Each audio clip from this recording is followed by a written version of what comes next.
Hello, magandang maga sa inyong lahat. Dito po ako sa pangalawang pagdalo ko sa Divisoria.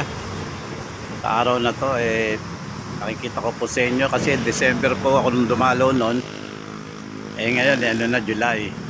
So, ipakita ko sa inyo ang mga kaganapan ngayon sa Divisoria. Ito po, maliwalas pa rin. Malinis. Walang ganong traffic. Wala siyang ganong traffic.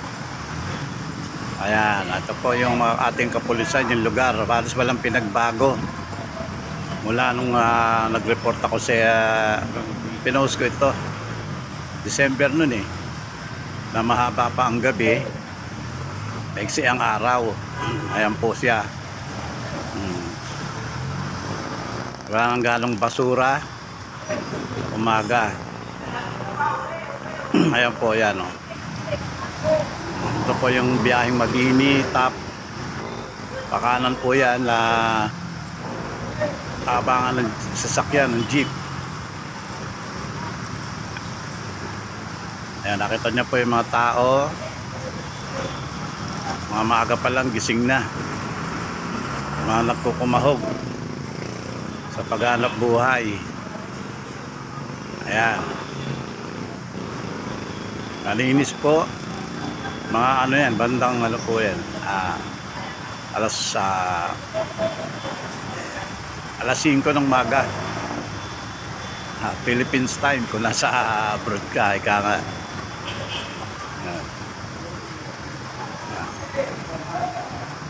Nakita nyo, halos lahat kumahog, halos lahat nagsusumikap. Hindi masasabing taga Maynila ka kung hindi ka pa nakarating ng Divisoria. Pati mga aso, isang aso ata nag-aabang ng sasakyan. Ang taling yung dalawa nagre-relax muna, nag-aabang po sila ng sasakyan. Kung minsan meron na nagtatanong, saan po ba yung Divisoria 168, saan po ba yung 999? Ay, ibig sabihin po yan, pag kami nagtanong sa inyo, nasa Divisoria kayo, hindi siya lehitimong taga Maynila. Hindi siya lehitimong taga Maynila pagka may nagtanong sa inyo ng ganyan. Alam niyo naman ang Maynila, capital lang ano yan Mas lahat ng lugar dito. Lahat ng bilihin dito, mura. Ayan, papunta po yan sa San Juan, Moraita. Maganda po tignan, no? Kung walang traffic at bibiyahe ka ng ganyang oras. Takbo lang ng takbo yung mga sasakyan. Yan, takbo lang sila ng takbo. Linis ang kapaligiran. Walang basura. Yung mga biyaheng Mabini sa top.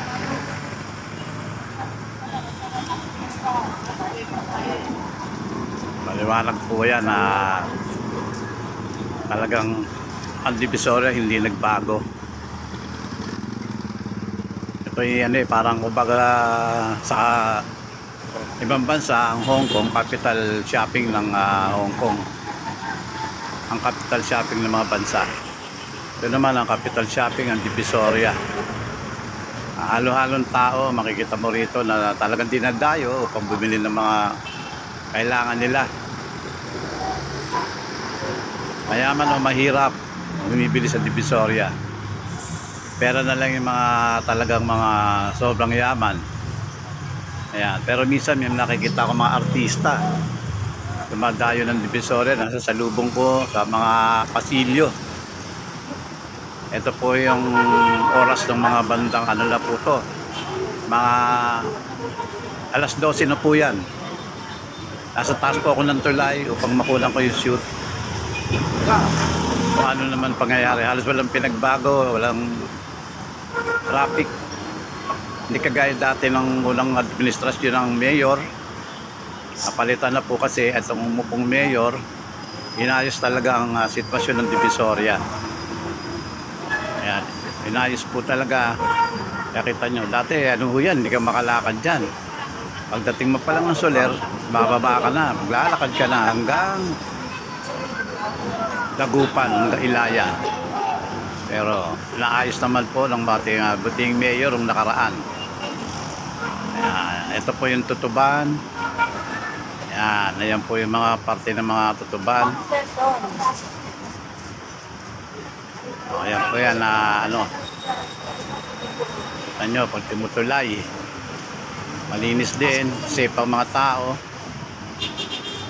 Safe ang mga tao dyan. Kaya nandito po ako sa ibabaw ng tulay para talaga bakuna ko na shoot.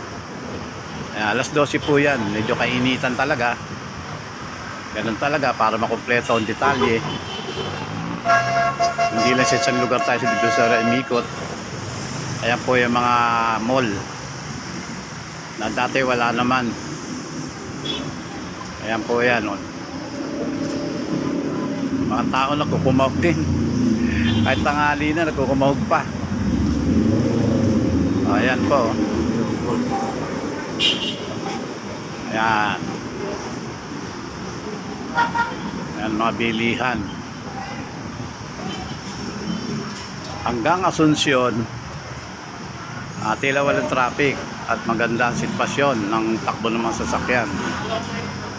Ayan, alas 12 na po yan. Tanghalian. Ayan.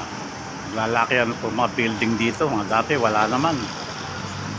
Ito nga to state na to. Dati to pinakamataas sa building yan. Pero tinalo na po yan ng ito. Ayan, yung building na yan. Ako, hindi mo kaya tingilain. Nangangawit ang leg mo, hindi mo matitingala. Sobrang taas. Tipin nyo, magkano mahalaga ng mga building na yan. Bilyon na ata. Bilyon na. Ito, papunta na po tayo na Dagupan. Ayan. Ayan, Dagupan na po yan. Babaan ng mga galing lang saan Sangandaan, Paho. Mahati na po yan. Dati Ilaya lang ngayon Dagupan na. Mas conveniente yung mga tao Dagupan. Ayan po yung loob. Papasok po kayo ng Tutuban. Ayun, lulusot po kayo ng Tutuban Mall. Ayan.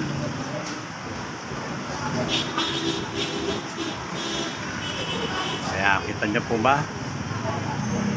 Maliwanag. Pasasikat ng araw. Ang ganda ng Divisoria. Kaya nga minsan parte ng Tondo.